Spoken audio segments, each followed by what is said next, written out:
కేటీఆర్కు big shock తగిలింది. Formula ఈ car రేస్కు సంబంధించి గవర్నర్ అనుమతి ఇచ్చిండ్రు ఛార్జ్షీట్ దాఖలు చేయడానికి. మనకు తెలుసు ఈ ఫార్ములా కార్ రేస్కు సంబంధించి బీఆర్ఎస్ గతంలో ప్రతిష్టాత్మకంగా తీసుకొని ఈ కార్ రేసు హైదరాబాద్లో నిర్వహించింది. దాంట్లో మొత్తం అవినీతే జరిగిందని ఏసీబీ కూడా కేసు నమోదు చేసి దాదాపు 4 సార్లు కేటీఆర్ను విచారణకు పిలిచింది. కేటీఆర్ నుంచి కీలకమైన సమాచారాన్ని, పలు డాక్యుమెంట్లను, ఈమెయిల్స్కు సంబంధించి ఇవన్నీ ఏసీబీ మొత్తం సమాచారం సేకరించి ఏసీబీ దగ్గర పెట్టుకున్నది. అంటే ప్రధానంగా ఈ కేసుకు సంబంధించి దాదాపు 9 నెలల విచారణ కొనసాగింది. 2024 డిసెంబర్లో ఏసీబీ ఈ కార్ రేస్కు సంబంధించి కేటీఆర్పై కేసు కూడా నమోదు చేసింది.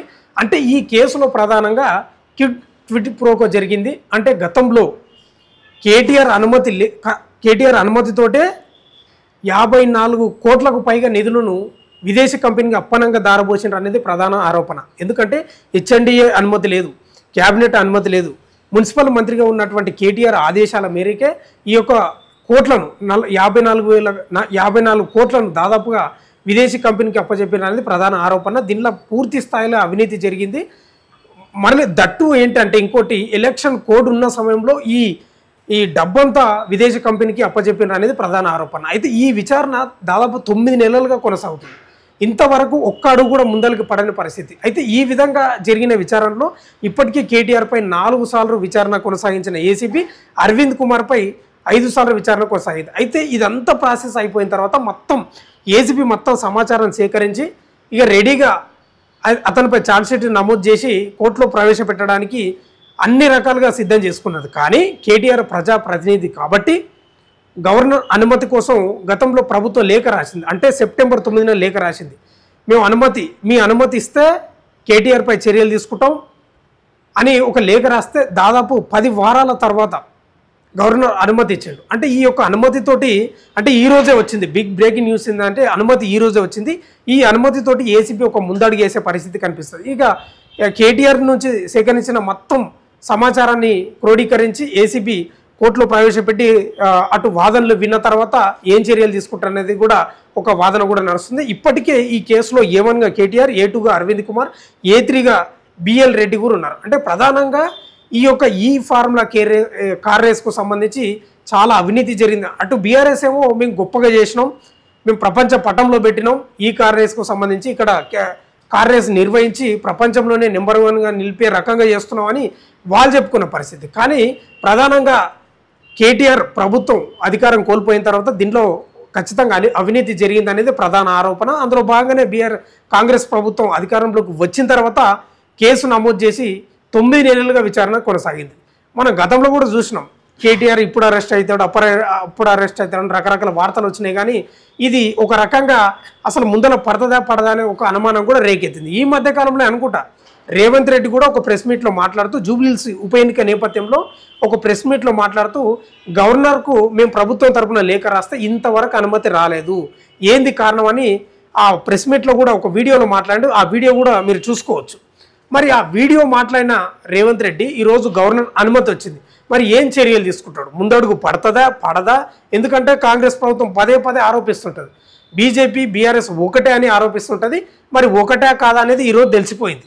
గవర్నర్ అనుమతి ఇచ్చేసాడు, మీరు ఏదైనా చర్యలు తీసుకోండి, ఇక ప్రాసిక్యూషన్ మొదలు పెట్టండి అని ఒక అనుమతి ఇచ్చాడు. మరి రేవంత్ రెడ్డి అరెస్టు చేస్తాడా, ప్రాసిక్యూషన్ మొదలు పెడతాడా, మళ్ళీ ఇంకేమన్నా దాంట్లో లోపాలు వెతుకుతాడా అనేది మాత్రం ఒక ప్రశ్నార్థకంగా మారింది. ఏదేమైనా బీఆర్ఎస్ ఒక కత్తి మీద, మెడ మీద కత్తి వేలాడుతున్నట్లయితే కనిపిస్తూ ఉంది. ఎందుకంటే ఈ యొక్క కేసులో ప్రధానంగా కేటీఆర్ ప్రధాన A1గా ఉన్నాడు. అసలు గతంలో కూడా కేటీఆర్ చెప్పిండు, నేను చెప్పినందుకే 54 కోట్లను అనుమతి ఇచ్చినందుకే హెచ్ఎండిఏ అనుమతి లేకుండానే నేను అధికారి పంపించానని గతంలో చెప్పిండు. అంటే ఈ కేసులో ప్రధానంగా కేటీఆర్ A1గా ఉన్నాడు, ఐఏఎస్ అధికారి అరవింద్ కుమార్ A2గా ఉన్నాడు. అంటే ప్రధానంగా ఎక్కడ తప్పించుకునే పరిస్థితి కనిపిస్తుంది. ఎందుకంటే కేటీఆర్ గతంలో చెప్పిండు, ఇది లోటపీస్ కేసు, ఉత్త కేసు, ఇది ముందల పడదు, ఎక్కడ పని లేక రేవంత్ రెడ్డికి ఈ కేసు ముందలు వేసుకోవడానికి గతంలో మాట్లాడాడు. మరి ఇంకా ఆయన పని లేక ముందలు వేసుకోవడా, 12 మందులు వేసుకోవడా ఇప్పుడు తెలుస్తుంది. ఎందుకంటే ఏసీబీ విచారణ కొనసాగింది. దాదాపు 9 నెలల పాటు జరిగిన ఈ విచారణలో ఎన్నో ఆధారాలను సేకరించి ఇప్పుడు గవర్నర్ అనుమతి రావడంతో ఇప్పుడు ముందడుగు పడే అవకాశం ఉంది. ఇక కేటీఆర్ గతంలో కూడా చెప్పిండు, ఇప్పుడు కూడా చెప్తాడు, వాళ్ళ బీఆర్ఎస్ నేతలు కూడా మాట్లాడుతున్న పరిస్థితి కనిపిస్తూ ఉంది. ఇదంతా కక్షపూరితంగా వ్యవహరిస్తున్నాడు అనేది. కక్షపూరితంగా వివరించేది ఏముందో నాకు కూడా అర్థం కాలేదు. ఎందుకంటే హెచ్ఎండిఏ అనుమతి ఉండాలి, ఈయన మున్సిపల్ మంత్రిగా ఉన్నాడు, ఈయన అనుమతితోటి మాత్రమే పంపించరు. ఇంకా విచిత్రం ఏంటంటే క్విడ్ ప్రోకో జరిగింది, అంటే డబ్బులు కుడి చేతి నుంచి ఇవ్వడం, ఎడమ చేతి నుండి తెచ్చుకోవడం. ఇట్లా మనకు తెలుసు బీఆర్ఎస్ ఎలక్ట్రోల్ బాండ్ల రూపంలో దేశంలోనే 2వ స్థానంలో ఉందంటే ఏ స్థాయిలో వీళ్ళకు విరాళాలు వచ్చినాయో మనం అర్థం చేసుకోవాలి. ఈ రకంగా కేటీఆర్కి అయితే బిగ్ షాక్ తగిలింది. ఓ రకంగా ఇప్పుడు ఈ ఫార్ములా కార్ రేస్కు సంబంధించి ఈ కేసు కాంగ్రెస్ కోర్టులో చేరిందనే చెప్పుకోవాలి. ఎందుకంటే ఇన్ని రోజులు ఏం చెప్పుకున్నారు వీళ్ళు, కాంగ్రెస్ వాళ్ళు కూడా మొన్న ఎలక్షన్లో కూడా ఇదే ప్రచారం చేసుకున్నారు. మేము చర్యలు తీసుకుంటామంటే, కోర్టుకు సబ్మిట్ చేస్తామంటే మా దగ్గర అన్ని ఆధారాలు ఉన్నాయి, ఏసీపీ అంతా విచారణ చేసింది, గవర్నర్ అనుమతిస్తారేడు, ఏంది మతలబ్ అని రేవంత్ రెడ్డి చాలా రకాలుగా విమర్శలు చేసిండు. కానీ ఇప్పుడు అనుమతి వచ్చడంతో మరి ఏం చర్యలు తీసుకుంటాడు అనేది ప్రశ్నార్థకంగా మారింది. ఏదేమైనా బీఆర్ఎస్కి ఇది బిగ్ షాకే చెప్పాలి. ఎందుకంటే ఎన్నో రకాలుగా కేసులు అటు బీఆర్ఎస్ ఇటు కాంగ్రెస్ రకరకాలుగా మాట్లాడుకుంటూ వచ్చినాయి.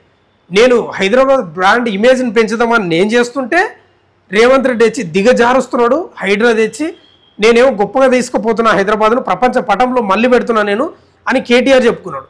లేదు రేవంత్ రెడ్డి మొత్తం నాశనం చేసిండు. ఎక్కడ పని లేక పాట లేక పాలన చేతగాక కక్షపూరితంగా నాపై కేసు నమోదు చేసిన తప్ప ఎలాంటి అవినీతి జరగలేదు. నిజంగా చెప్తున్నా కదా, గతంలో కూడా చెప్పిండు, నా పిల్లల మీద ఒట్టే చెప్తున్నా ఎలాంటి అవినీతి జరగలేదని.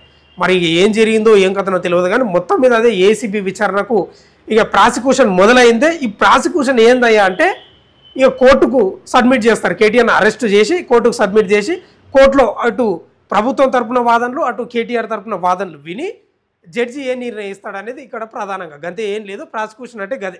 చూద్దాం ఏం జరుగుతుందో. మొత్తం మీద అయితే ఈ కేసుకు సంబంధించి 2వ అడుగు ముందల పడినట్లే కనిపిస్తూ ఉంది. Wait and see. చూస్తూనే ఉండండి మన తొలి వెలుగు.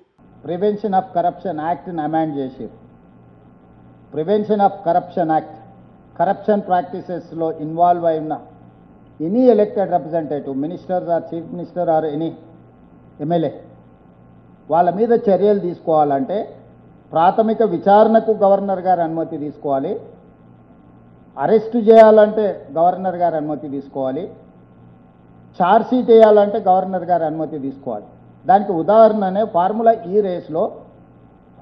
ఈ రేస్ కాంట్రాక్ట్ని అర్థం పెట్టుకొని 50 కోట్ల రూపాయలు electoral bonds BRS party KTR తీసుకున్న ఆధారాలతో సహా చేస్తే మొదట మేము విచారణ చేయడానికి అనుమతి తీసుకున్న 17A గవర్నర్ గారు అనుమతి ఇచ్చింది.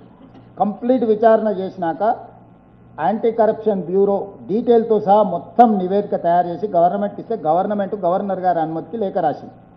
ఆల్మోస్ట్ 3 months అవుతుంది. మేము అరెస్టు చెయ్యాలనుకున్న గవర్నర్ గారి అనుమతి ఇవ్వకపోవడంలో అది కూడా అక్కడనే ఆగుంది.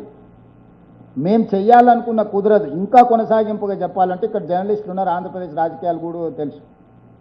చంద్రబాబు నాయుడు గారి మీద జగన్మోహన్ రెడ్డి గారు కేసు పెట్టి అరెస్టు చేసి జైలు వేసినప్పుడు సుప్రీంకోర్టు ఏమన్నది, నువ్వు గవర్నర్ నుంచి తీసుకోవాల్సిన ప్రొసీజర్ ప్రకారం నువ్వు ప్రొసీజర్ ఫాలో కాలేదు. 17A mandate, you have not taken that permission from the governor, that is why we are going to give a bail అని చెప్పి చంద్రబాబు నాయుడు గారి కేసులో, government of Andhra Pradesh versus Chandrababu Naidu గారి కేసులో సుప్రీంకోర్టు కేటగారికల్ జడ్జిమెంట్ ఇచ్చింది. ప్రొసీజర్ ఫాలో కాలేదు కాబట్టి నువ్వు తీసుకున్న చర్యలన్నీ చెల్లవు అని ప్రొసీజరల్ వయలేషన్ మీద చంద్రబాబు నాయుడు గారికి సుప్రీంకోర్టు బెయిల్ ఇచ్చింది. ఈరోజు తెలంగాణలో అదే తప్పిదం మేము చేయదలుచుకోలేదు. ఒక కేసు సిబిఐకి అప్పచెప్పినా ఇంకొక కేసు మేమే అరెస్ట్ చేస్తాం అనుమతి ఇవ్వమన్నాం. గవర్నర్ దగ్గర ఉన్నది గవర్నర్ దగ్గరనే ఉంది, అమిత్ షా గారి దగ్గర ఉన్నది అమిత్ షా గారి దగ్గరనే ఉంది. ఏ ప్రతిపక్ష నాయకుడి మీదైనా ఈ దేశంలో ఈ విధమైన వెసులుబాటు మోడీ గారు ఇచ్చిండ్రా? 48 గంటల్లో జైల్లో పెడతా అన్న కిషన్ రెడ్డి గారు సిబిఐకి ఇస్తే ఎందుకు మాట కూడా మాట్లాడడం లేదు, పెదవి కూడా కదపడం లేదు? దీన్ని బట్టి మీరు అర్థం చేసుకోండి. చట్టం మేము అది వివిధ సంస్థలు, వివిధ రాష్ట్రాలు, వివిధ దేశాలకు సంబంధించిన అంశాలు ఇన్వాల్వ్ అయి ఉన్నాయి కాబట్టి కాళేశ్వరం సిబిఐకి ఇచ్చినాం. మల్టీ ఏజెన్సీస్ ఉన్నాయి, అందులో వ్యాప్కోస్ ఉంది. వ్యాప్కోస్ గవర్నమెంట్ ఆఫ్ ఇండియా సంస్థ. ఇప్పుడు NDSA రిపోర్ట్ ఇచ్చింది, గవర్నమెంట్ ఆఫ్ ఇండియా సంస్థ. విజిలెన్స్ అండ్ ఎన్ఫోర్స్మెంట్ ఇచ్చింది. Supreme court judge Lokpal first chairperson వీళ్ళందరూ ఇచ్చిన నివేదికలు ఉన్నాయి కాబట్టి దీన్ని కాంప్రహెన్సివ్ మీద విచారణ చేయాలంటే దేశ స్థాయిలో విచారణ చేయగలిగిన సంస్థ ఉండాలని సిబిఐకి ఇచ్చినాం. మేమే విచారణ చేసిన ఫార్ములా ఈ రేస్ అక్కడనే ఉంది, వాళ్ళని విచారణ చేయమని ఇచ్చిన కాళేశ్వరం అక్కడనే ఉంది. అందుకే మేము క్లియర్గా చెప్తున్నాం, బీజేపీ బీఆర్ఎస్ది ఫెవికల్ బంధము, ఇది విలీనానికి